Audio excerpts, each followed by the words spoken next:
Okay, for step number 20, we're going to go ahead and build the tie rods just like we did in the earlier steps for the units up on top here. So go ahead and do that. The difference is that they are a smaller unit. They're the M4 turnbuckle. It's smaller. Also the directions, and again this is an early set of pre-release directions, say to use AX80092-4 for the ends here, and that is not correct. It's AX31032-4. Again, AX31032-4. And those are these units here. So, what do we do with them? Well, what we're going to do is try not to drop all the bearings and stuff out of here. That's what we're going to do. We're going to put these units on. You're going to want to match up the line on here so that they're all going in the same direction and in the same direction as this unit that we built earlier. So let's see here. I believe this is going to mount in this direction, so my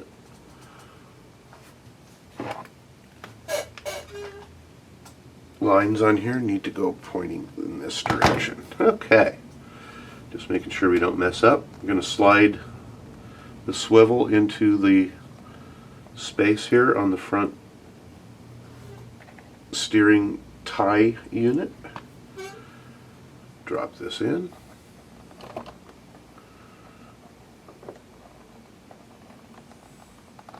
Come on, baby.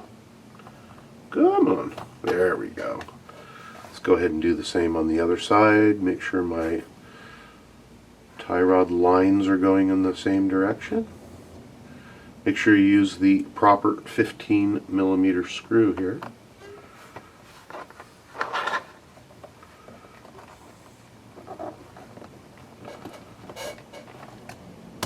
There we go. Get the right wrench and tighten them down. Screw them in just till they touch.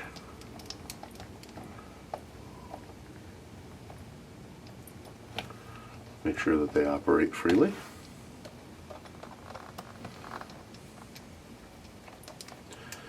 Same on this side, and we are done with step number 20. And this is what it should look like.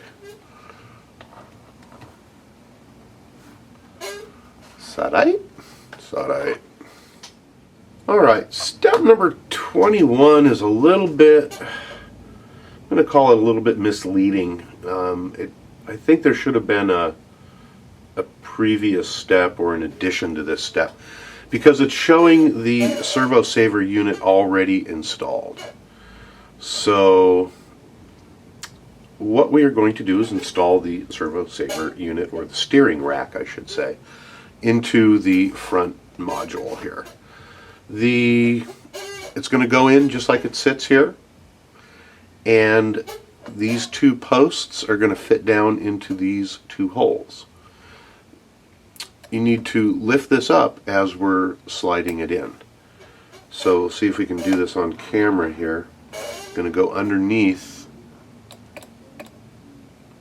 and slide this, and then the bar here in the center goes underneath the output shaft area and drops down, and then we can rotate these in and push the posts down into the little holes, and they're going to kind of stay in there, but not really. Okay, so that's what it should look like when you're done. Okay, nothing screwed in. Make sure your bearings are in there and that they didn't drop out, and as you can see, these are just kind of sitting in there.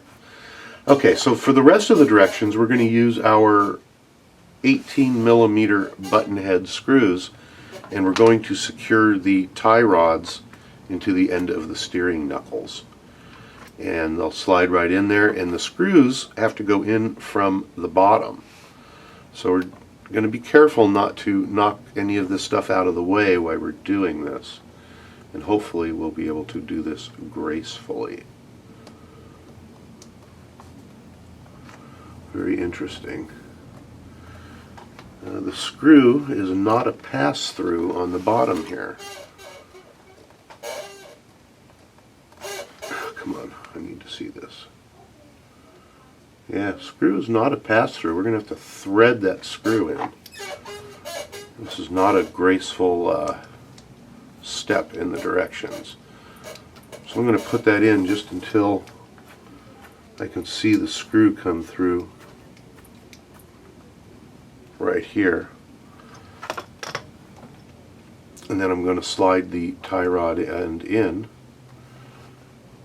Actually, I can screw it in a little bit more. There's a little space in there. I'm going to screw that in until it kind of catches that ball. And then continue to finish screwing it in. Come on, damn it.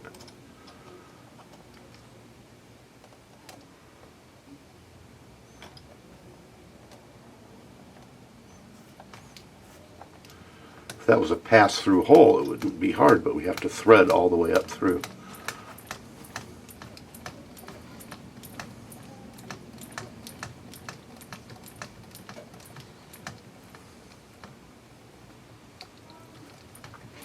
Now we have to see if we can catch that top hole.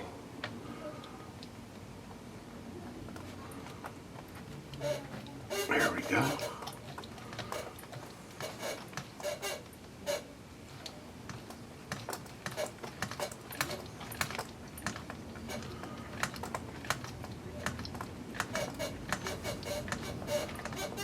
Screw that in just till they touch. Well, that's not a graceful step. Not a graceful step at all. Everything's falling apart here. Push everything back into position.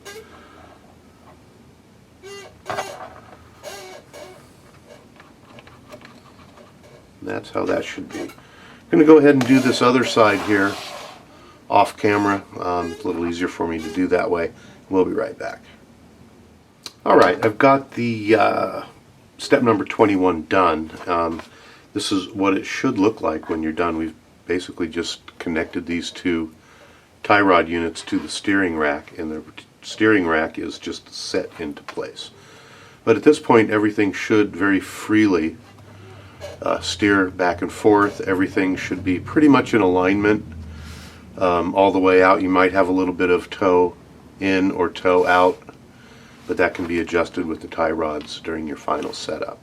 If something is, way off when it's centered, then you need to go back and check and see if you, in fact, did something wrong. So that's what it should look like at this point.